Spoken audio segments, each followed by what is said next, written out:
प्रिय साथियों, स्वागत है आपका हमारे इस प्रेरणादायक कहानियों की श्रृंखला वाले चैनल में। आइए शुरू करते हैं महाभारत के महापराक्रमी और दानवीर कर्ण की कहानी। कहानी का शीर्षक है महाभारत के दानवीर कर्ण की संपूर्ण जीवनी। महापराक्रमी, महारथी, सूर्यपुत्र दानवीर कर्ण महाभारत के सर्वश्रेष्ठ योद्धाओं में से एक थे। स्वयं सूर्यपुत्र और क्षत्रिय कुल का होते हुए भी आजीवन सूत पुत्र कहलाते रहे।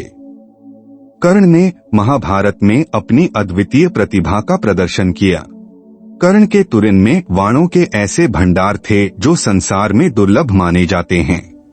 महारथी कर्ण के जन्म से लेकर मृत्यु तक की समस्त जानकारी इस वीडियो में दी गई है, जैसे किन परिस्थितियों में उनका जन्म होता है और किस अपमान में वह जीवन भर तड़पता हुआ जीता है, और कर्ण के द्वारा शिक्षा प्राप्त करने की कहानी।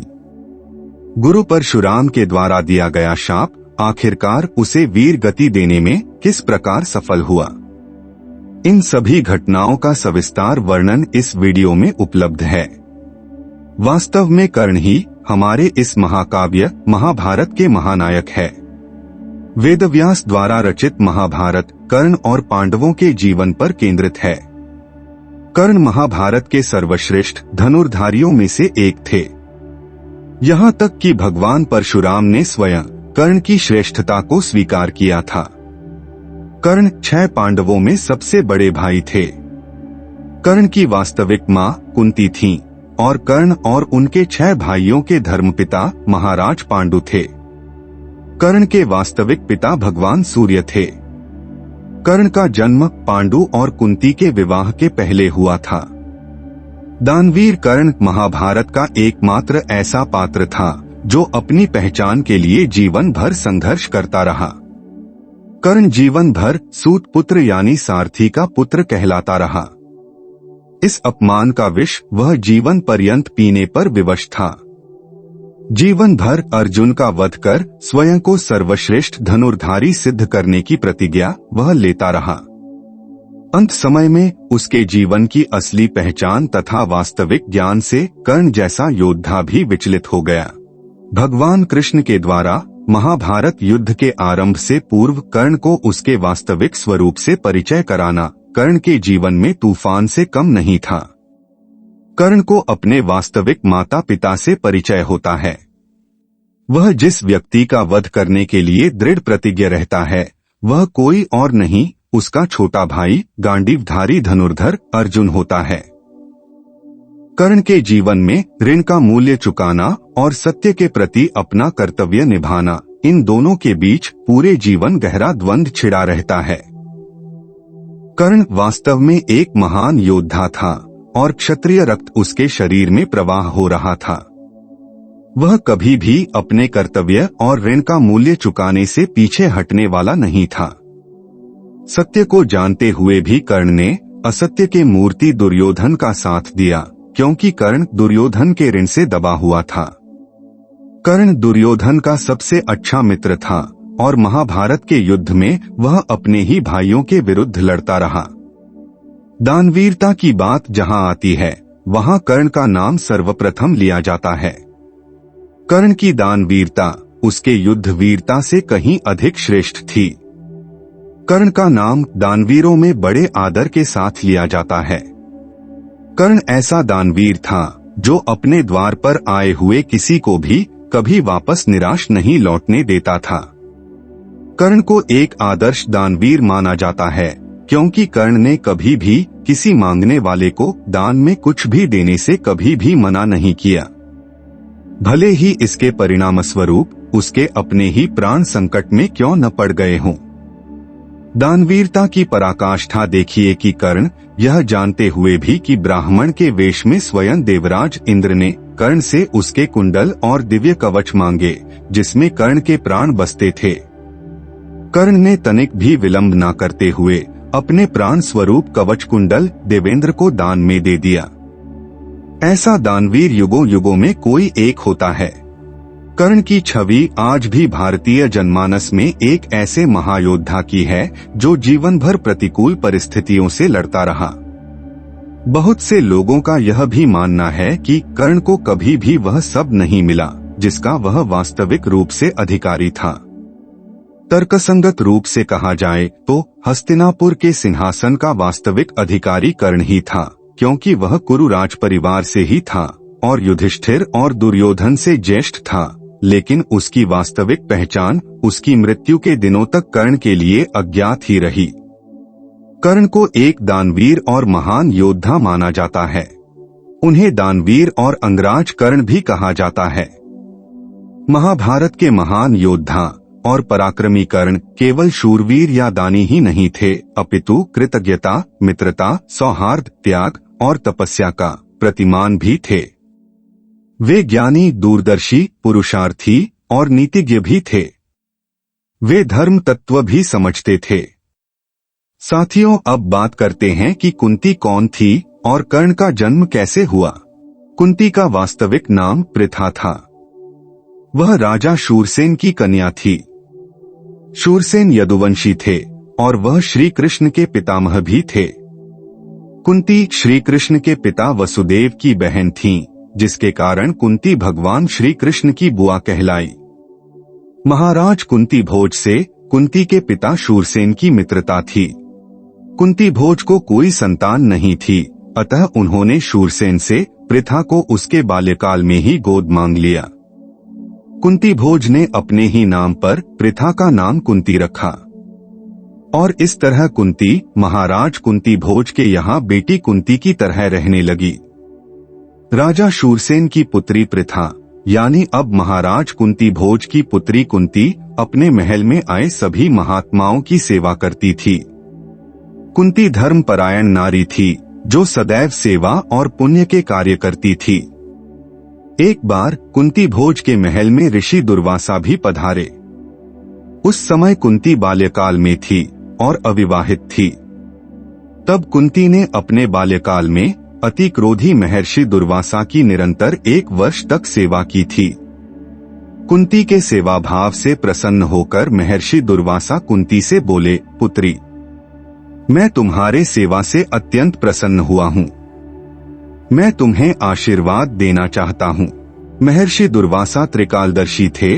उन्होंने कुंती के भविष्य को अपनी दिव्य दृष्टि से देखा और कुंती से कहने लगे कि तुम्हारा विवाह हस्तिनापुर के कुरुवंश के राजा पांडु से होगा। लेकिन राजा पांडु को मिले ऋषि के शाप के कारण राजा पांडु से तुम्हें कोई संतान प्राप्त नहीं होगी। इसके लिए मैं तुम्हें एक वरदान देता हूँ कि तुम किसी भी देवता का स्मरण कर उनसे संतान प्राप्त कर सकती हो। इस दिव्य मंत्र के प्रयोग से तुम जिस भी देवता का स्मरण करोगी वह तत्काल तुम्हारे समक्ष प्रकट होकर तुम्हारी मनोकामना पूर्ण करेंगे। इतना कहने के बाद दुर्वासा ऋषि ने कुंती को एक दिव्य मंत्र प्रदान कर कुंती भोज के महल से चले गए।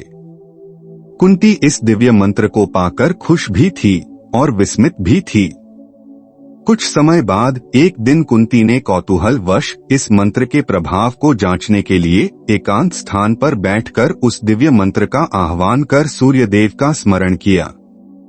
मंत्र के प्रभाव से सूर्य देव को आना पड़ा।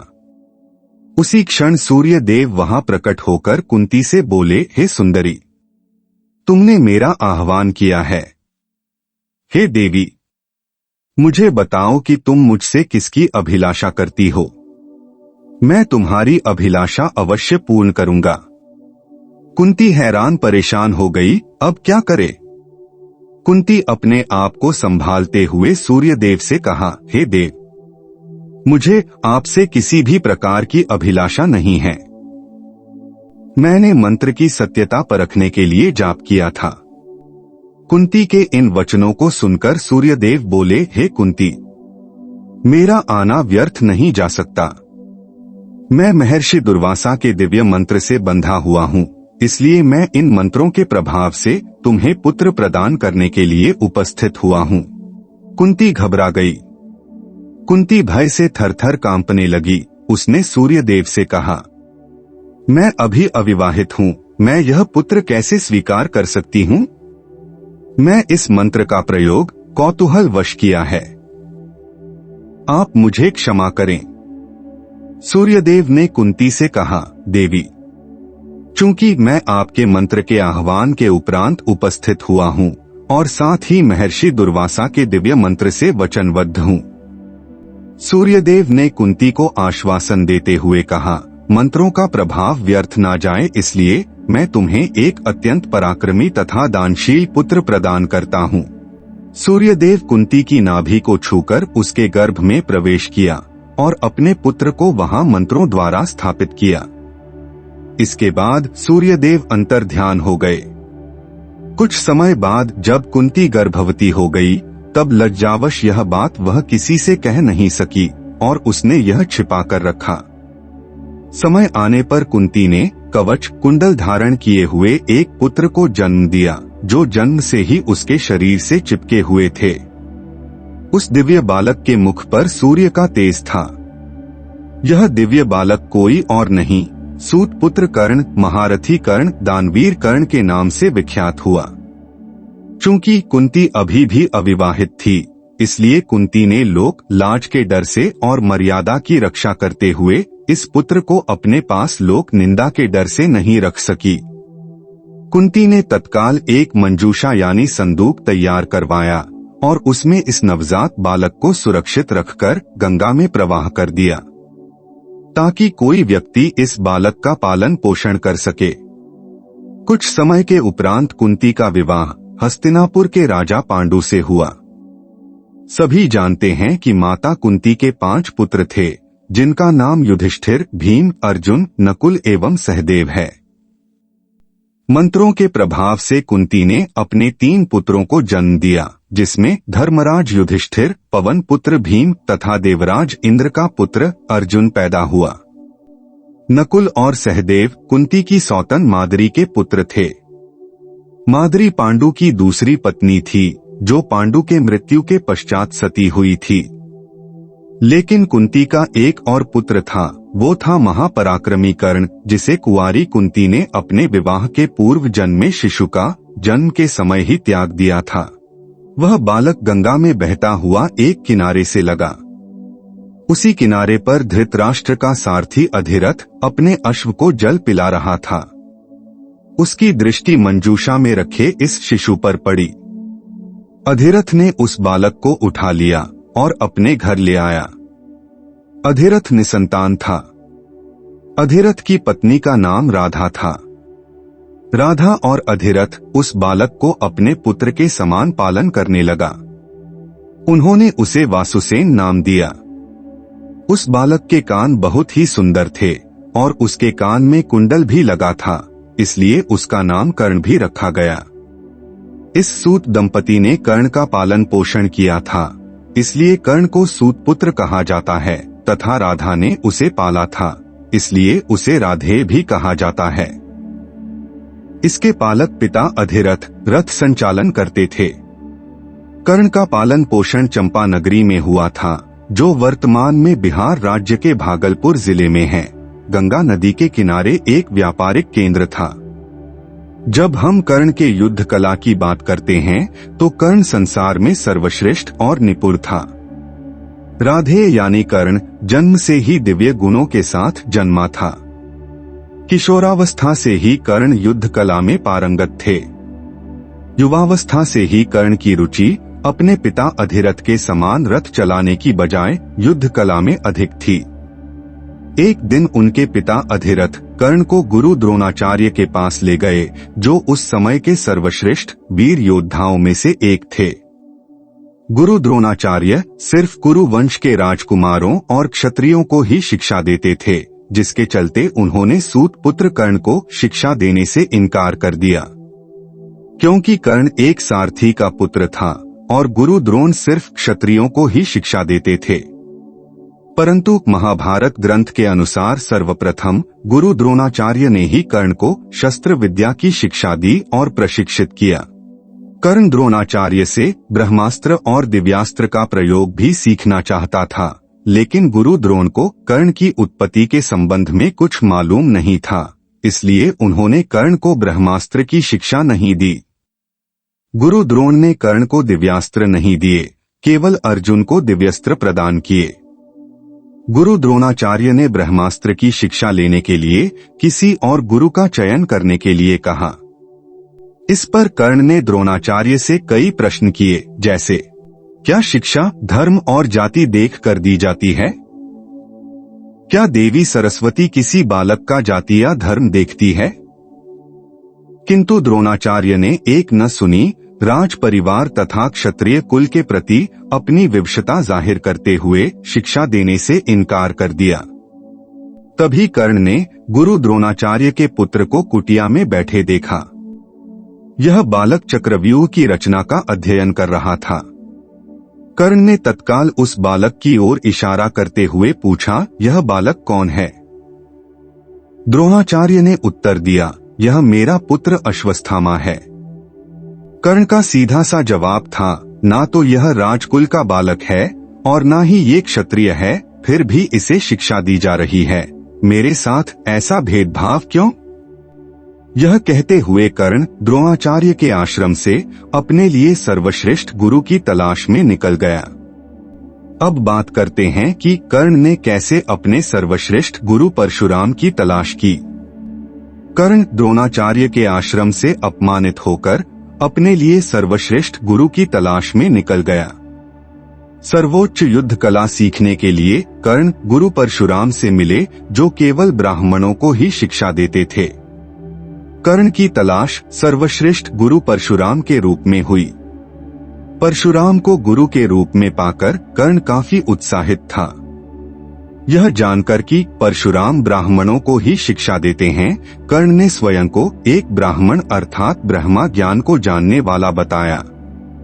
परशुराम ने उन्हें ब्राह्मण पुत्र समझकर ब्रह्मास्त्र के प्रयोग की शिक्षा दी। परशुराम का प्रण था कि मैं सिर्फ ब्राह्मणों को ही अस्त्र शस्त्र की शिक्षा दूंगा। परशुराम ने कर्ण को कई अन्य अस्त्र शस्त्रों की शिक्षा दी। गुरु परशुराम की छत्र छाया में कर्ण ने संसार के समस्त अस्त्र शस्त्र का अभ्यास किया। अपने गुरु से धनुर्विद्या का सर्वश्रेष्ठ ज्ञान प्राप्त किया, जिसके चलते कर्ण युद्धकला और धनुर्विद्या में निपुण हुए। माना जाता है कि कर्ण का सामना करने वाला उस समय तक कोई और वीर नहीं था।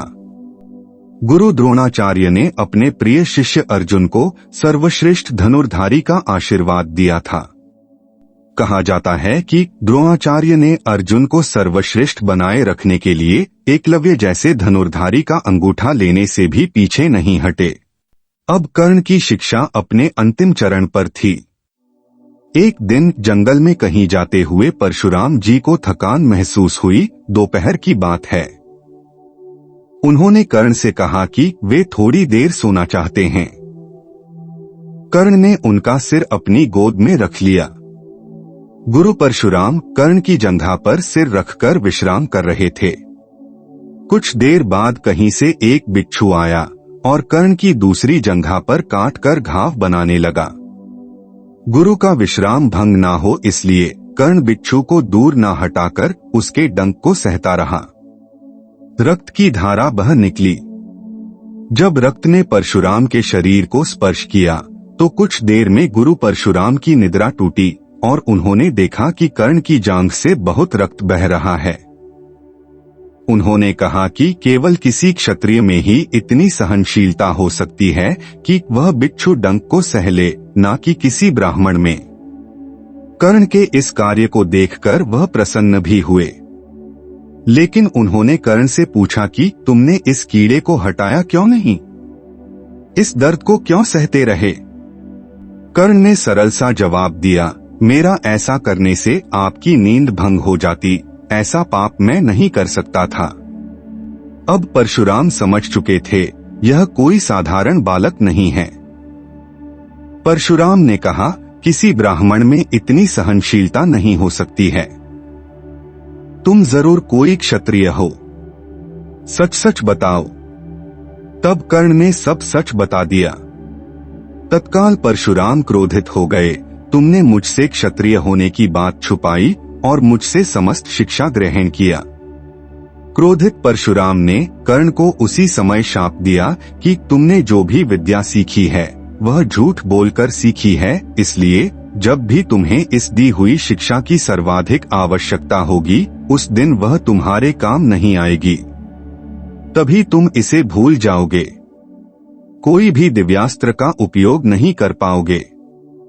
कर्ण, जो कि स्वयं यह नहीं जानता था कि वह किस वंश से है, उसने अपने गुरु से क्षमा मांगी और कहा कि उसके स्थान पर यदि कोई और भी शिष्य होता तो वो भी यही करता। यद्यपि कर्ण को क्रोधवश शाप देने पर गुरु परशुराम को ग्लानि हुई, पर वे अपना शाप वापस नहीं ले सकते थे। तब उन्होंने कर्ण को अपना विजय नामक धनुष प्रदान किया और उसे ये आशीर्वाद दिया कि उसे वह वस्तु मिलेगी जिसे वह सर्वाधिक चाहता है, जैसे अमिट प्रसिद्धि। कुछ लोक कथाओं में माना जाता है कि बिच्छू के रूप में स्वयं इंद्र थे, जो कर्ण के वास्तविक क्षत्रिय पहचान को उजागर करना चाहते थे। बाद में महाभारत के युद्ध में गुरु परशुराम का शाप फलीभूत होता है। कर्ण अपने गुरु के द्वारा दी गई शिक्षा को भूल जाता है। कर्ण का सामना युद्ध भूमि में अपने प्रतिद्वंदी अर्जुन के साथ होता है और अर्जुन के बाणों से कर्ण वीरगति को प्राप्त होता है। कर्ण को अपने जीवन के विभिन्न परिस्थितियों में भिन्न भिन्न प्रकार के शाप मिले हुए हैं। कर्ण को उसके गुरु परशुराम के अलावा पृथ्वी माता से भी शाप मिला था। इसके अतिरिक्त कर्ण को बहुत से शाप मिले थे। इस घटना के बाद कर्ण द्वारा परशुराम जी के आश्रम से जाने के पश्चात कर्ण कुछ समय तक भटकता रहा। इस दौरान वह शब्दभेदी विद्या सीख रहा था। अभ्यास के दौरान उसने एक गाय के बछड़े को कोई वनीय पशु समझ लिया और उस पर शब्दभेदी बाण चला दिया और वह बछड़ा मारा गया। तब उस गाय के स्वामी ब्राह्मण ने कर्ण को शाप दिया कि जिस प्रकार उसने एक असहाय पशु को मारा है, वैसे ही एक दिन वह भी मारा जाएगा, जब वह सबसे अधिक असहाय होगा और जब उसका सारा ध्यान अपने शत्रु से कहीं अलग किसी और काम पर होगा। इसी तरह कर्ण को धरती माता के द्वारा दिए शाप का वर्णन इस प्रकार है। धरती माता का शाप यह था कि कर्ण के जीवन के सबसे निर्णायक युद्ध में धरती उसके रथ के पहिए को पकड़ लेंगी। उस निर्णायक युद्ध में कर्ण ने अलग अलग रथों का उपयोग किया, लेकिन हर बार उसके रथ का पहिया धरती में धंस जाता। इसलिए विभिन्न रथों का प्रयोग करके भी कर्ण धरती माता के शाप से नहीं बच सकता था, अन्यथा वह उस निर्णायक युद्ध में अर्जुन पर भारी पड़ता। लोक कथाओं के अनुसार एक बार कर्ण कहीं जा रहा था, तभी रास्ते में उसे एक कन्या मिली जो अपने घड़े से घी के बिखर जाने के कारण रो रही थी। जब कर्ण ने उसके दुखी होने का कारण जानना चाहा, तो उसने बताया कि उसे भय है कि उसकी सौतेली माँ उसकी इस असावधानी पर रुष्ट होंगी। तब कृपालु कर्ण ने उससे कहा कि वह उसे नया घी लाकर देगा। तब कन्या ने आग्रह किया कि उसे वही मिट्टी में मिला हुआ घी चाहिए और उसने नया घी लेने से मना कर दिया। तब कन्या पर दया करते हुए कर्ण ने घी युक्त मिट्टी को अपनी मुट्ठी में लिया और निचोड़ने लगा ताकि मिट्टी से घी निचुड़कर घड़े में गिर जाए। इस प्रक्रिया के दौरान उसने अपने हाथ से एक महिला की पीड़ायुक्त ध्वनि सुनी। जब उसने अपनी मुट्ठी खोली तो धरती माता को पाया। पीड़ा से क्रोधित धरती माता ने कर्ण की आलोचना की और कहा कि उसने एक बच्ची के घी के लिए उन्हें इतनी पीड़ा दी। और तब धरती माता ने कर्ण को शाप दिया कि एक दिन उसके जीवन के किसी निर्णायक युद्ध में वह भी उसके रथ के पहिए को वैसे ही पकड़ लेंगी जैसे तुमने मुझे अपनी मुट्ठी में पकड़ा है, जिससे वह उस युद्ध में अपने शत्रु के सामने असुरक्षित हो जाएगा। इस प्रकार कर्ण को 3 पृथक अवसरों पर 3 शाप मिले। दुर्भाग्य से ये तीनों ही शाप कुरुक्षेत्र के निर्णायक युद्ध में फलीभूत हुए, जब वह युद्ध में अस्त्र विहीन, रथ विहीन और असहाय हो गया था। कैसे गुरु परशुराम ने कर्ण को दिए शाप से पृथ्वी का विनाश टाल दिया। 2 ब्रह्मास्त्रों के टकराने के इस घटना से पता चलता है। कहा जाता है कि यदि एक भी ब्रह्मास्त्र शत्रु के खेमे पर छोड़ा जाए तो न केवल वह उस खेमे को नष्ट करता है, बल्कि उस पूरे क्षेत्र में 12 से भी अधिक वर्षों तक अकाल पड़ता है। और यदि दो ब्रह्मास्त्र आपस में टकरा दिए जाए तब तो मानो प्रलय ही हो जाता है। इससे समस्त पृथ्वी का विनाश हो जाएगा और इस प्रकार एक अन्य भूमंडल और समस्त जीवधारियों की रचना करनी पड़ेगी। महाभारत के युद्ध में दो ब्रह्मास्त्रों के टकराने की स्थिति तब आई जब ऋषि वेदव्यास जी के आश्रम में अश्वत्थामा और अर्जुन ने अपने अपने ब्रह्मास्त्र चला दिए। तब वेदव्यास जी ने उस टकराव को टाला और अपने अपने ब्रह्मास्त्रों को लौटा लेने को कहा। अर्जुन को तो ब्रह्मास्त्र लौटाना आता था, लेकिन अश्वत्थामा ये नहीं जानता था। और तब अश्वत्थामा ने उस ब्रह्मास्त्र की दिशा अभिमन्यु के अजन्मे पुत्र जो उत्तरा के गर्भ में था उसकी ओर मोड़ दिया, जिससे उत्तरा के गर्भ से मृत बच्चा पैदा हुआ, जो बाद में श्री कृष्ण ने अपने प्रभाव से उस मृत बच्चे को जीवित किया, जो बाद में परीक्षित के रूप में जाना गया।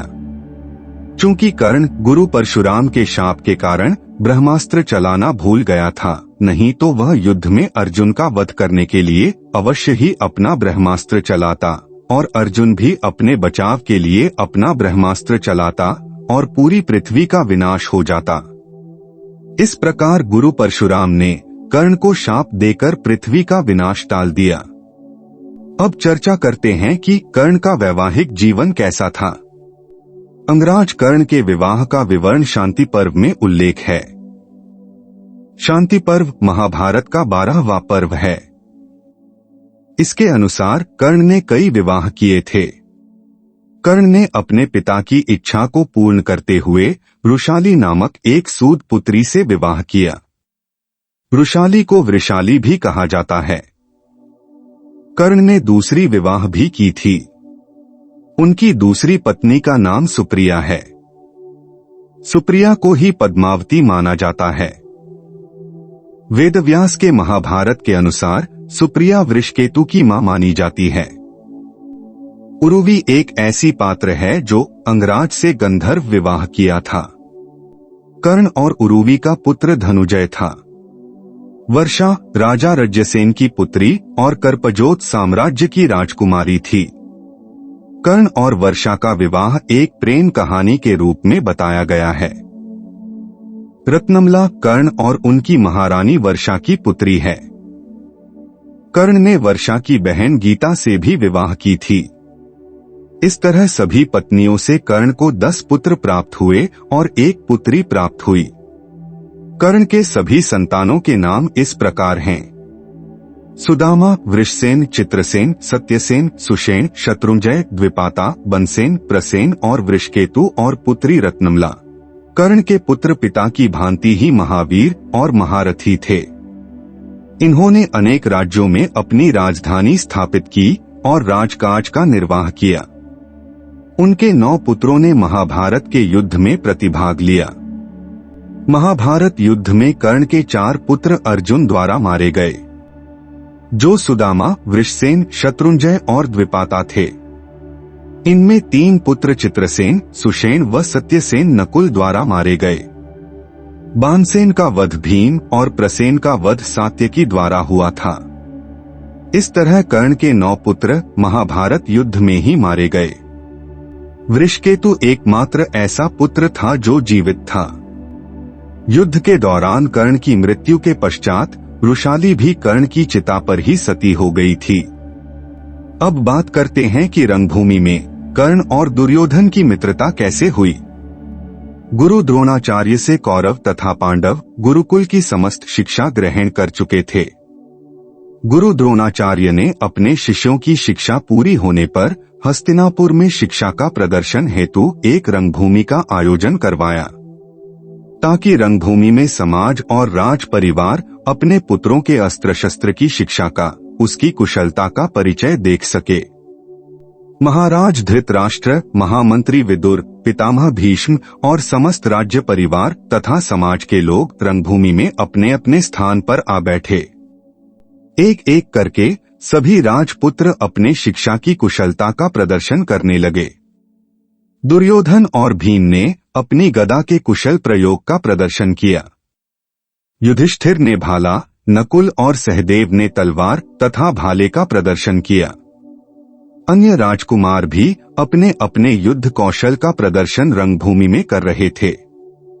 जब अर्जुन अपने बाणों के कौशल का प्रदर्शन कर रहे थे तो उनके बाणों से कभी अग्नि, कभी वर्षा, कभी आंधी आदि प्रकट हो रहे थे। ऐसा युद्ध कौशल अद्वितीय था। सभी अर्जुन की जय जयकार कर रहे थे।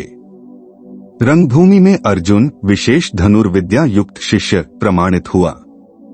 भीष्म पितामह उन्हें आशीर्वाद दे रहे थे। गुरु द्रोणाचार्य अपने प्रिय शिष्य अर्जुन के कला प्रदर्शन पर गर्व अनुभव कर रहे थे। तभी एकाएक और धनुर्धारी रंगभूमि में उपस्थित हुआ और उसने सीधा अर्जुन को चुनौती प्रस्तुत की। उसका नाम कर्ण था। कर्ण अर्जुन के द्वारा किए गए सभी युद्ध कौशलों को भली प्रकार से रंगभूमि में प्रस्तुत करते हैं और अर्जुन को द्वंद्व युद्ध के लिए ललकारते हैं। कर्ण स्वयं को अर्जुन से सर्वश्रेष्ठ धनुर्धारी सिद्ध करना चाहता था। तभी सभा में उपस्थित कृपाचार्य कर्ण के हस्तक्षेप को निरस्त करते हुए कर्ण के द्वंद्व युद्ध की ललकार को अस्वीकृत कर दिया और उससे उसके वंश और साम्राज्य के विषय में पूछा। क्योंकि द्वंद्व युद्ध के नियमों के अनुसार केवल एक राजकुमार ही अर्जुन को, जो हस्तिनापुर का राजकुमार था, द्वंद्व युद्ध के लिए ललकार सकता था। कर्ण को उसके सूत पुत्र होने के नाते रंगभूमि में प्रदर्शन करने से रोक दिया गया, क्योंकि यह रंगभूमि राजकुमारों के प्रदर्शन हेतु तैयार किया गया था। सूत पुत्र कर्ण को भीष्म पितामह तथा गुरु द्रोणाचार्य ने प्रदर्शन का आदेश नहीं दिया। इधर पांडवों के प्रदर्शन से कौरव नाराज थे, क्योंकि पांडवों ने उनसे अधिक सभ्य और श्रेष्ठ प्रदर्शन किया था। विशेषकर दुर्योधन पांडवों से सदैव ईर्ष्या करता था। दुर्योधन के समक्ष यह अवसर स्वयं चलकर आया था। दुर्योधन अपने स्थान से कर्ण के पास आया, उसके वीरता प्रदर्शन की अनुशंसा करता रहा, किंतु बड़े तथा आदरणीय लोगों ने कर्ण के सूत पुत्र होने को माध्यम बनाया तथा प्रदर्शन की अनुमति नहीं दी। दुर्योधन के पक्ष में कोई ऐसा धनुर्धारी नहीं था जो अर्जुन का सामना कर सके। उसी समय कौरवों में ज्येष्ठ दुर्योधन ने जाना कि एक कर्ण ही एक योद्धा है जो अर्जुन को मात दे सकता है। ऐसे वीर को अपने पक्ष में करने के लिए दुर्योधन ने एक चाल चली। इसलिए कौरवों में ज्येष्ठ दुर्योधन ने सूत पुत्र कर्ण को अंगदेश का राजा घोषित कर दिया, ताकि कर्ण अर्जुन से द्वंद्व युद्ध के योग्य हो जाए। कर्ण का राजतिलक रंगभूमि में ही किया गया। जब कर्ण ने दुर्योधन से पूछा कि वह उससे इसके बदले में क्या चाहता है, तब दुर्योधन ने कहा कि वह केवल ये चाहता है कि कर्ण उसका मित्र बन जाए। कर्ण दुर्योधन के इस उपकार को जीवन भर नहीं भुला सका। दुर्योधन असत्य दुराचार की प्रतिमूर्ति है, यह जानते हुए भी कर्ण ने दुर्योधन का साथ कभी नहीं छोड़ा। इसी घटना के बाद दुर्योधन और कर्ण की प्रगाढ़ मित्रता स्थापित हुई। कर्ण और अर्जुन के बीच तीव्र प्रतिद्वंद्विता और पांडवों तथा कर्ण के बीच वैमनस्य बढ़ता चला गया। कर्ण अपने जीवन के अंतिम क्षण तक दुर्योधन का एक निष्ठावान और सच्चा मित्र बना रहा और दुर्योधन के पक्ष में लड़ता रहा। अंगराज का राजा बनने के बाद अंगराज कर्ण अपनी युद्ध वीरता से राज्य का विस्तार किया। कर्ण निश्चित रूप से वीर योद्धा था। इनकी गिनती सर्वश्रेष्ठ धनुर्धारी की पंक्ति में की जाती थी।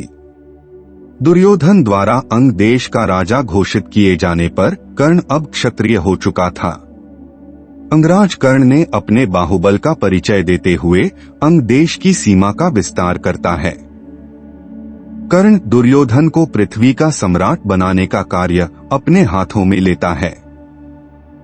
एक एक करके पृथ्वी के समस्त राज्यों को जीतकर दुर्योधन के चरणों में डाल दिया।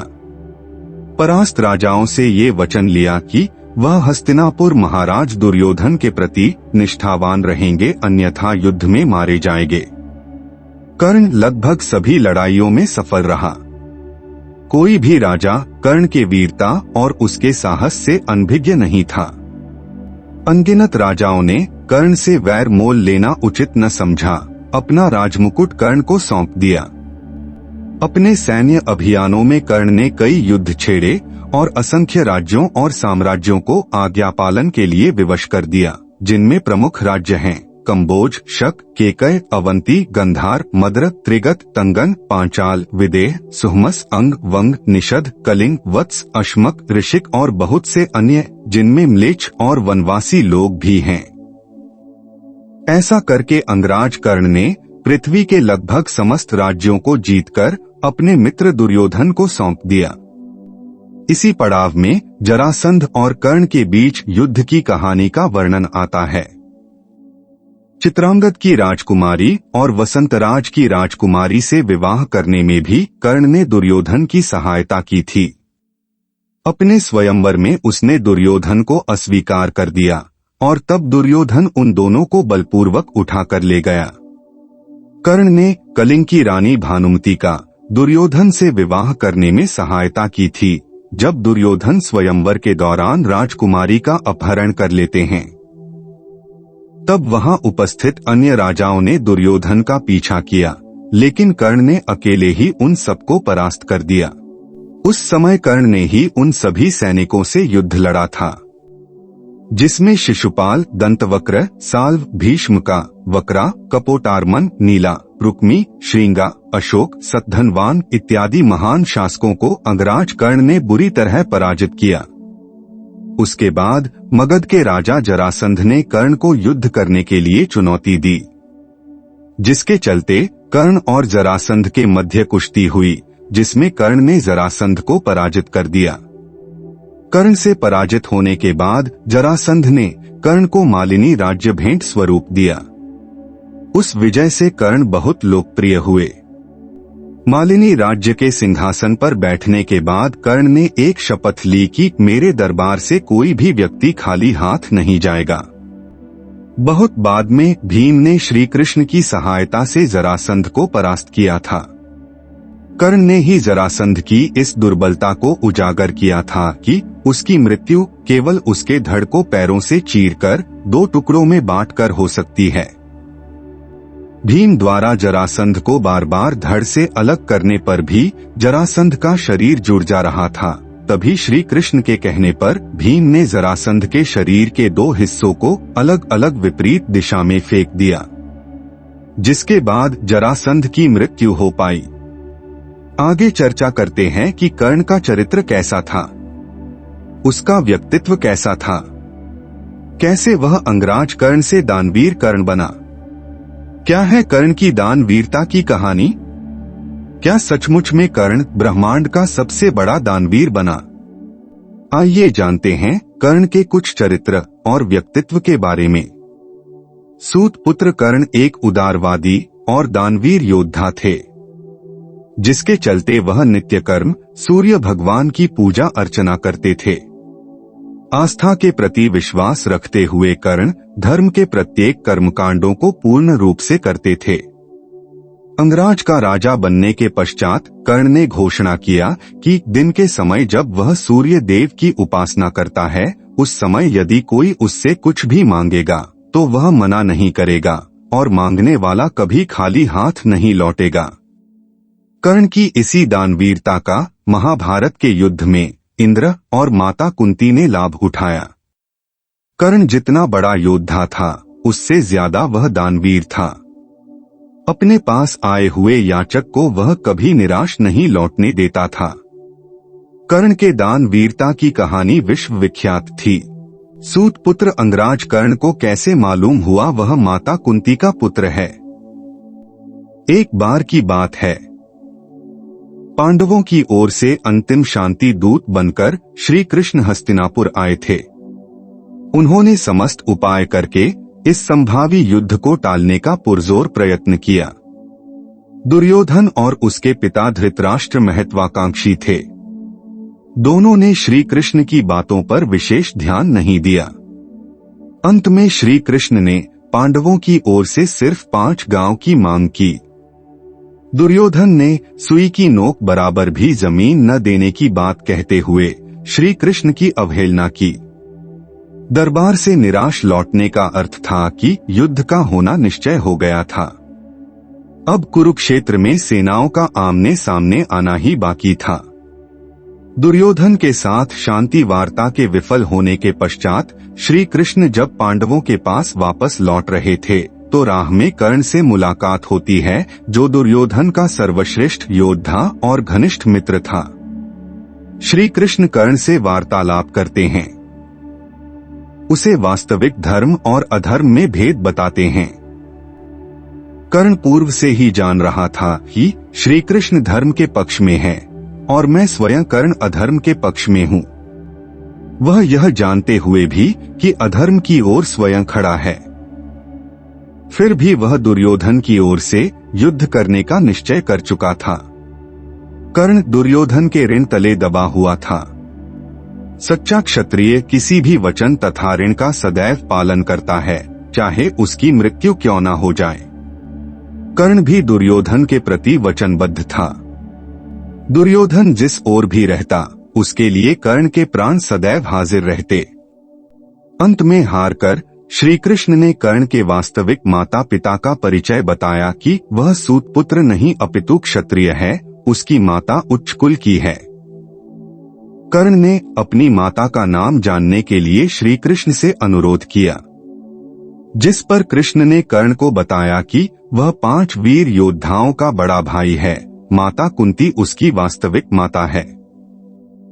स्वयं तुम मेरे कुंती बुआ के पुत्र हो, तुम पांडवों के ज्येष्ठ भ्राता हो। श्री कृष्ण कर्ण को पांडवों की ओर आने का परामर्श देते हैं। श्री कृष्ण यह विश्वास दिलाते हैं कि चूंकि वह सबसे ज्येष्ठ पांडव है, इसलिए युधिष्ठिर उसके लिए राजसिंहासन छोड़ देंगे और वह एक चक्रवर्ती सम्राट बनेगा। कर्ण स्तब्ध रह जाता है। कर्ण सूत पुत्र का अपमान जीवन भर सहता रहा, जबकि वह उस अपमान का भागी नहीं था। किंतु विधाता ने उसके साथ क्या खेल खेला था। भगवान श्री कृष्ण ने कर्ण के जन्म की संपूर्ण जानकारी सविस्तार कर्ण से कह सुनाई। लोक लाज और निंदा के कारण कुंती क्यों नहीं अपना सकी, उसकी विवशता का वृतांत कर्ण के समक्ष रखा दिया। इन सब के बाद भी कर्ण पांडव पक्ष में युद्ध करने से मना कर देता है, क्योंकि वह अपने आप को दुर्योधन का ऋणी समझता था और उसे ये वचन दे चुका था कि वह मरते दम तक दुर्योधन के पक्ष में ही युद्ध करेगा। कर्ण की विवशता देखिए कि वह जिस व्यक्ति के प्राण लेने की प्रतिज्ञा कर चुका था, आज वह छोटे भाई अर्जुन के रूप में था। अब वह बड़ा भाई होने के नाते किस प्रकार अपने छोटे भाई अर्जुन का वध कर सकता था।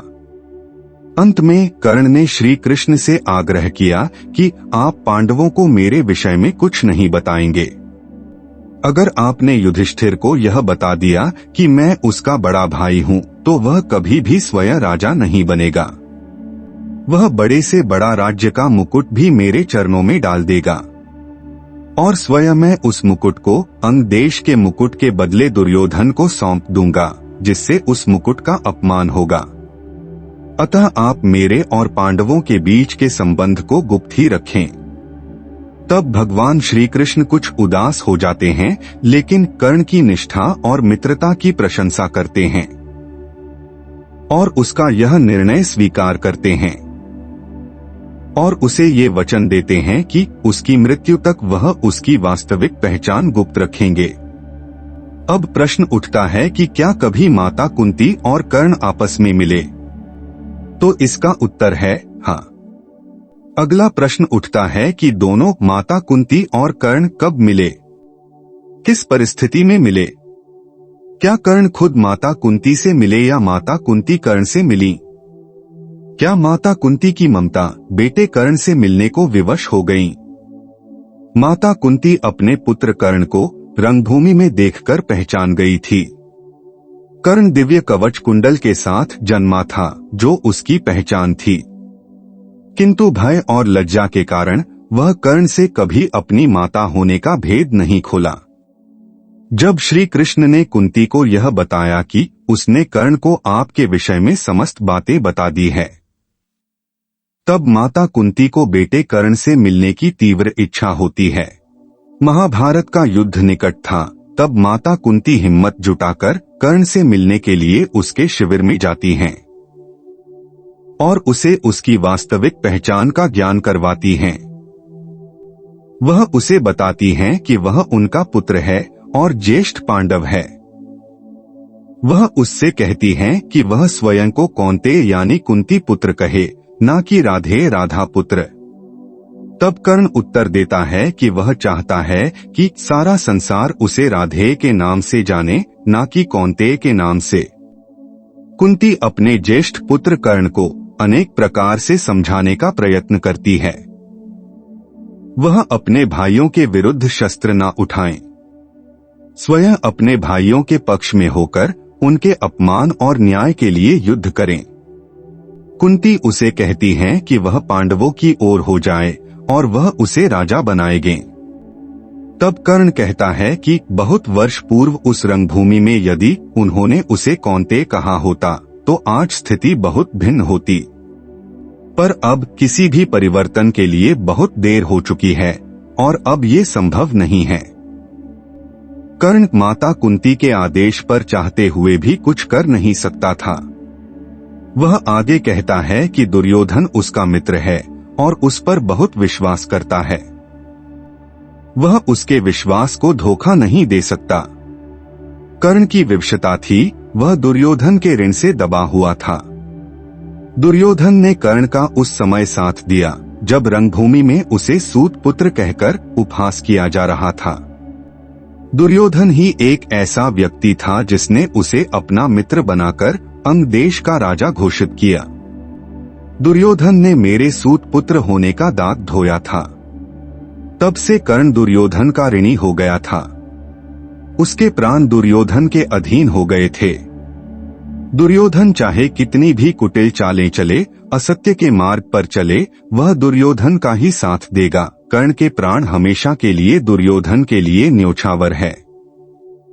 कर्ण ने अपनी विवशता माता कुंती को कह सुनाई, लेकिन दानवीर कर्ण माता कुंती को ये वचन देता है कि महायुद्ध के दौरान वह अर्जुन के अतिरिक्त किसी और पांडव का वध नहीं करेगा, जिसके चलते उन्होंने अर्जुन के वध के लिए देवराज इंद्र से इंद्रास्त्र भी मांगा था।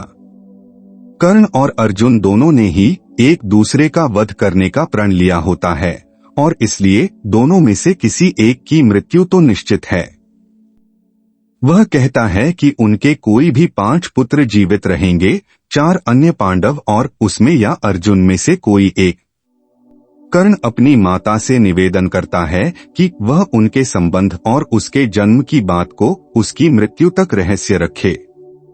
कुंती दानवीर कर्ण से एक और वचन मांगती है कि वह नागास्त्र का उपयोग केवल एक बार करे। कर्ण यह वचन भी माता कुंती को देता है। परिणाम स्वरूप बाद में कुरुक्षेत्र के युद्ध में कर्ण एक बार से अधिक नागास्त्र का प्रयोग नहीं करता है। माता कुंती की ममता कर्ण के कर्तव्य को डिगा नहीं पाई। निराश होकर माता कुंती राजमहल लौट आई। साथियों, अब चर्चा करते हैं कर्ण के उस कवच कुंडल की जो देवराज इंद्र ने छल करके भिक्षा स्वरूप कर्ण के प्राण रूप में कवच कुंडल दान में ले लिया था। अर्जुन के पिता देवराज इंद्र को इस बात का पता चला कि कर्ण को युद्ध क्षेत्र में तब तक पराजित नहीं किया जा सकता जब तक उसके पास उसके कवच और कुंडल रहेंगे जो जन्म से ही उसके शरीर पर थे।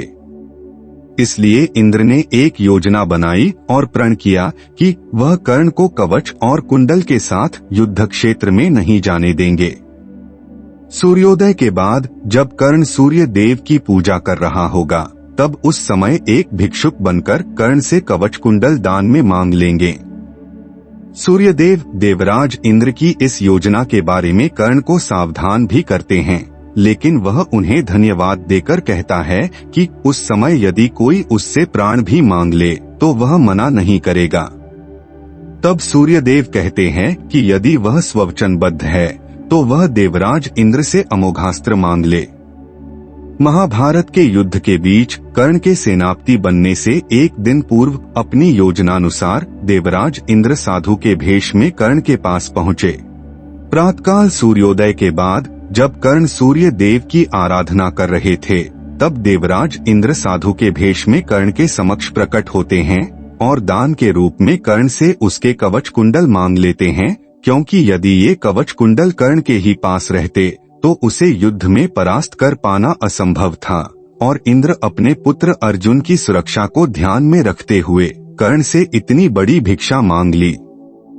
चेतावनी मिलने के बाद भी दानवीर कर्ण मना नहीं करता है, और ये जानते हुए भी कि साधु के भेष में स्वयं देवराज इंद्र हैं, जो छल पूर्वक दान के रूप में मेरा कवच कुंडल मांगने आए हैं, दानवीर कर्ण ने खुशी खुशी अपना कवच कुंडल देवराज इंद्र को दान कर देता है।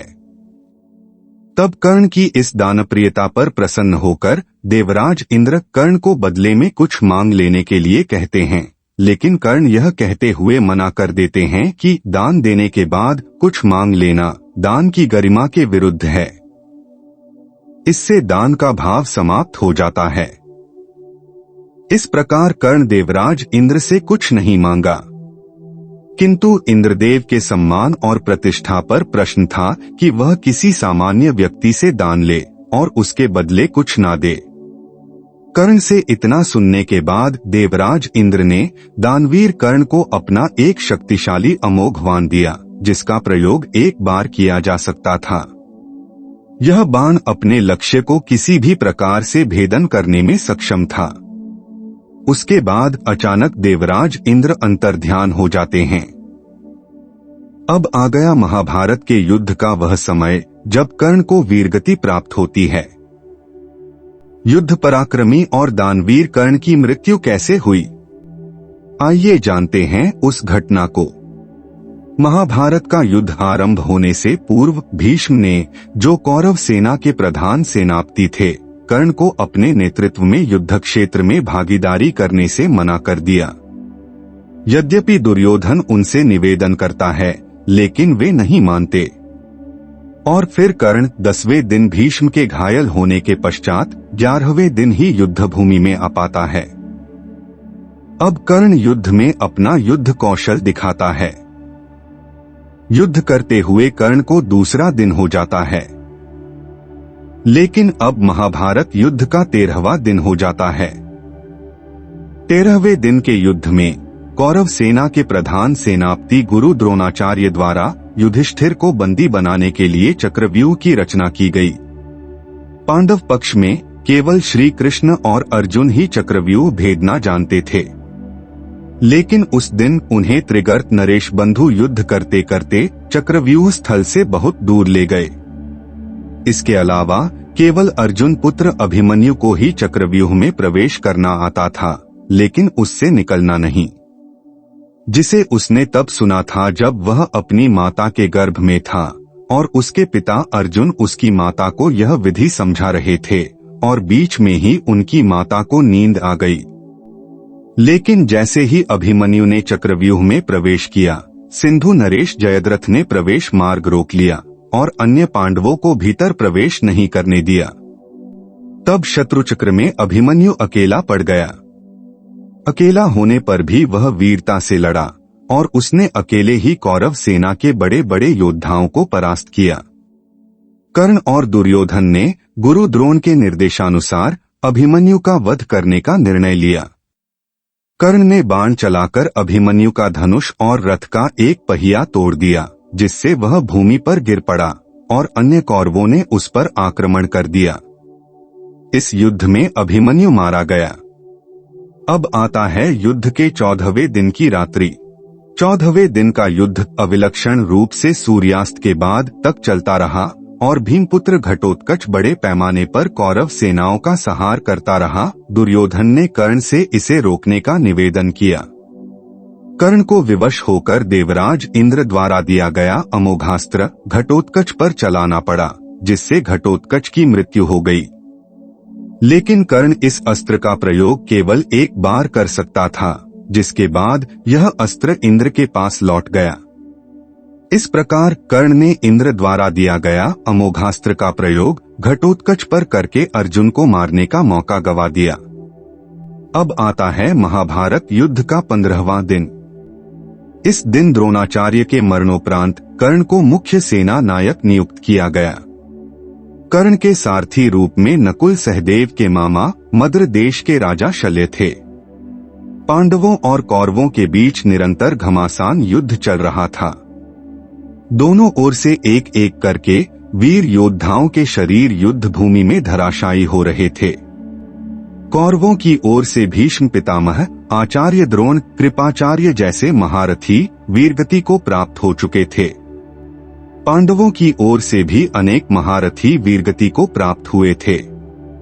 युद्ध का 16वां दिन कर्ण का युद्ध भीम से हुआ था। भीम ने कर्ण को मल्लयुद्ध की चुनौती दी और भीम ने कर्ण को हराया। फिर दोनों में दूसरा युद्ध हुआ जिसमें भीम की हार हुई और कर्ण कुछ करता उससे पहले ही अर्जुन वहां आ गया। अब कर्ण का अर्जुन से सामना होने लगा। जब कर्ण अर्जुन पर वेशनवास्त्र चलते हैं जिसे अर्जुन अपने पशुपतास्त्र से काट देते हैं। इस युद्ध में कर्ण की हार हुई। महाभारत युद्ध का 17वां दिन। इस दिन महाभारत का सबसे खतरनाक युद्ध हुआ। 17वें दिन के युद्ध में कर्ण और अर्जुन में महाभीषण युद्ध हुआ। दोनों के बीच अनेक महारथी आते रहे, किंतु दोनों ने एक एक कर अपने प्रतिद्वंद्वियों को यमलोक भेज दिया। दोनों ओर से तीखे बाणों की वर्षा हो रही थी।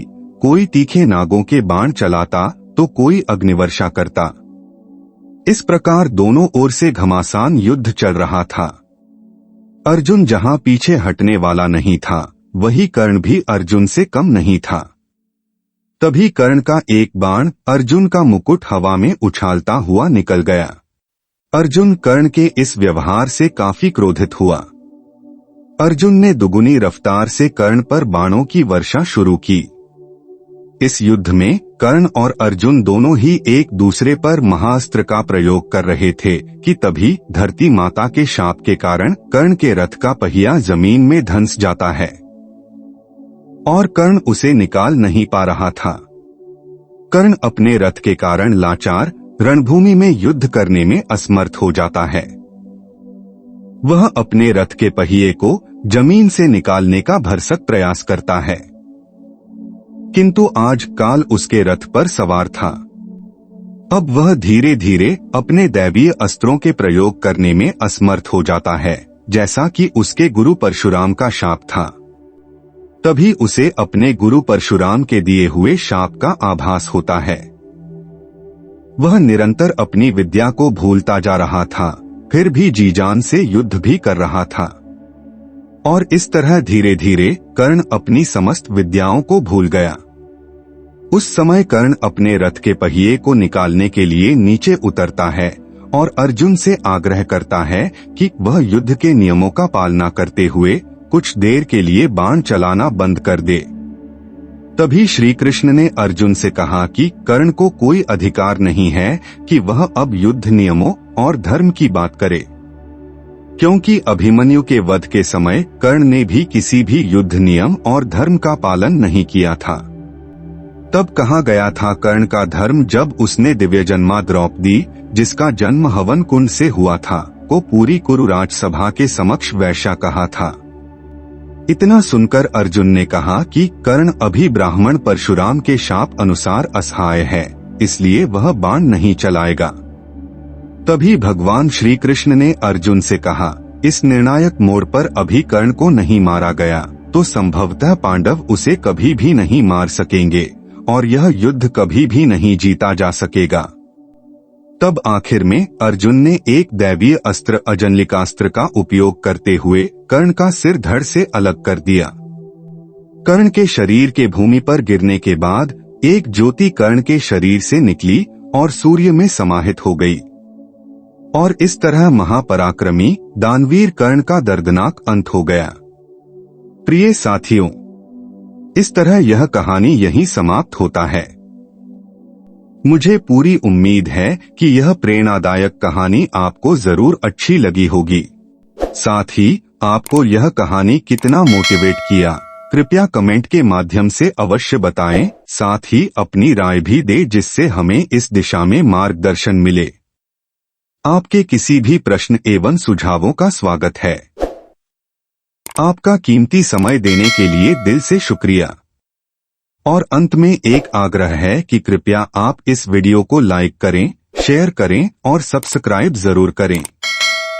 फिर मिलते हैं अगले वीडियो में किसी नए कहानी के साथ।